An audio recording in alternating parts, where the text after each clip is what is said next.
नमस्कार दोस्तों, आप देख रहे हैं युग चरण। आइए जानते हैं 9 अक्टूबर की ताज़ा और बड़ी खबरें। आप इस वीडियो को कहां से देख रहे हैं कमेंट करके बताइए। साथ ही डेली अपडेट के लिए युग चरण चैनल को सब्सक्राइब कर लें। आज की पहली खबर है कि हरियाणा में लगातार तीसरी बार बीजेपी सरकार। हरियाणा में बीजेपी लगातार तीसरी बार सरकार बनाएगी।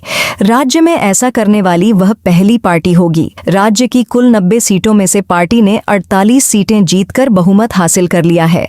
पिछले चुनाव की तुलना में इस बार 8 सीटों का फायदा हुआ है। उधर कांग्रेस ने 37 सीटें जीती हैं। इसे भी इस चुनाव में 6 सीटों का फायदा हुआ है। मुख्यमंत्री नायब सिंह सैनी लाडवा और कांग्रेस नेता और पूर्व मुख्यमंत्री भूपेंद्र हुड्डा घड़ी सांपला सीट से जीत गए हैं। कांग्रेस ने रिजल्ट को चौंकाने वाला बताया है। वहीं सीएम सैनी ने कहा कि जनता ने कांग्रेस के झूठ को नकार दिया है। बीजेपी की बढ़त के बाद प्रधानमंत्री नरेंद्र मोदी ने सीएम सैनी को फोन किया और जीत पर बधाई दी। इस बीच खबर आ रही है कि नई सरकार का शपथ ग्रहण दशहरा यानी 12 अक्टूबर को हो सकता है।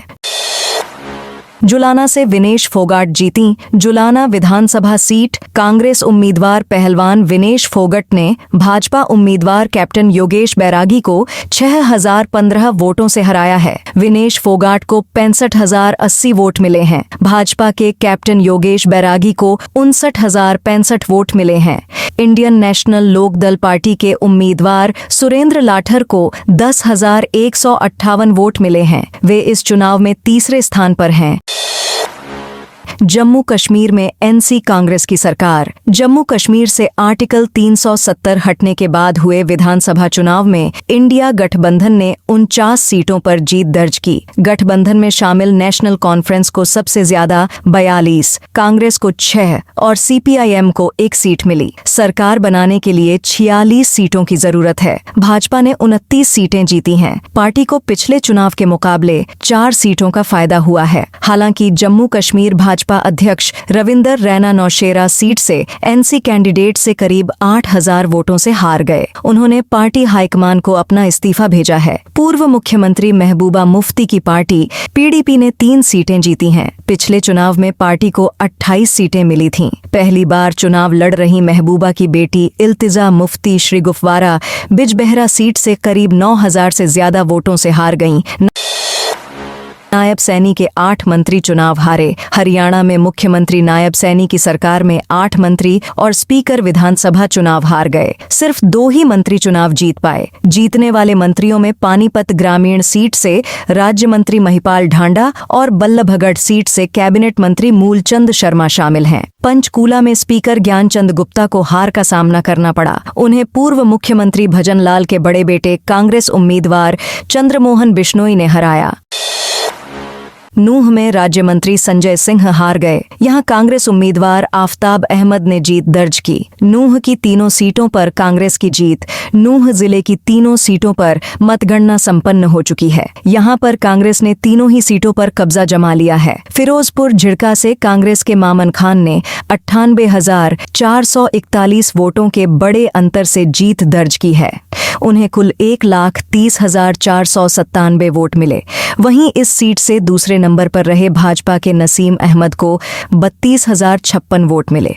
पुन्हाना से कांग्रेस उम्मीदवार मोहम्मद इलियास की भी जीत हुई है। उन्हें 85,300 वोट मिले।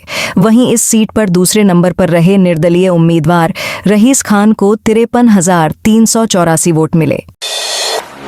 पीटी उषा ने 24 करोड़ की गड़बड़ी को गलत बताया। भारतीय ओलंपिक एसोसिएशन आईओए की अध्यक्ष पीटी उषा ने आज कोषाध्यक्ष सहदेव यादव के सीएजी रिपोर्ट में किए गए दावों का खंडन किया है। सीएजी ने अपनी रिपोर्ट में पाया था कि आईओए ने रिलायंस के साथ स्पॉन्सरशिप डील में 24 करोड़ रुपए का नुकसान उठाया है। उषा ने इसके जवाब में मंगलवार को कहा कि आईओए को कोई वित्तीय नुकसान नहीं हुआ है। उषा ने कहा, यह उनकी प्रतिष्ठा को धूमिल करने की एक चाल है। उन्होंने गलत जानकारी देने वालों के खिलाफ कानूनी कार्रवाई की धमकी दी। अजय शर्मा की जमानत पर 18 अक्टूबर को होगी सुनवाई।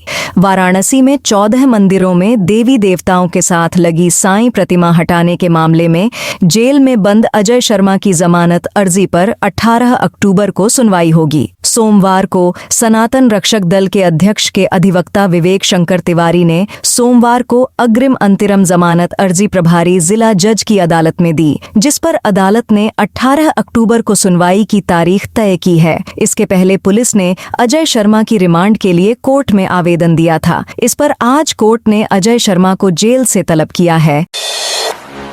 अमेज़न पर मिलेंगी एनसीईआरटी की सभी किताबें। अब एनसीईआरटी की किताबें ई-कॉमर्स प्लेटफॉर्म अमेज़न पर मिलेंगी। सोमवार को अमेज़न इंडिया ने एनसीईआरटी के साथ अपने टाई अप की जानकारी दी।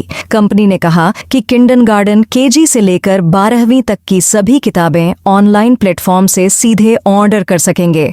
इसके चलते अब देश के सभी हिस्सों में एनसीईआरटी की किताबें अपने एमआरपी यानी तय दाम पर पहुंचेंगी। स्टूडेंट्स और यूपीएससी एस्पिरेंट्स अपने लिए सिंगल बुक्स या स्कूल कॉलेज किताबों का बल्क ऑर्डर कर सकेंगे। किताबों की डिलीवरी एनसीईआरटी द्वारा तय डिस्ट्रीब्यूशन वेंडर्स की मदद से ही की जाएगी।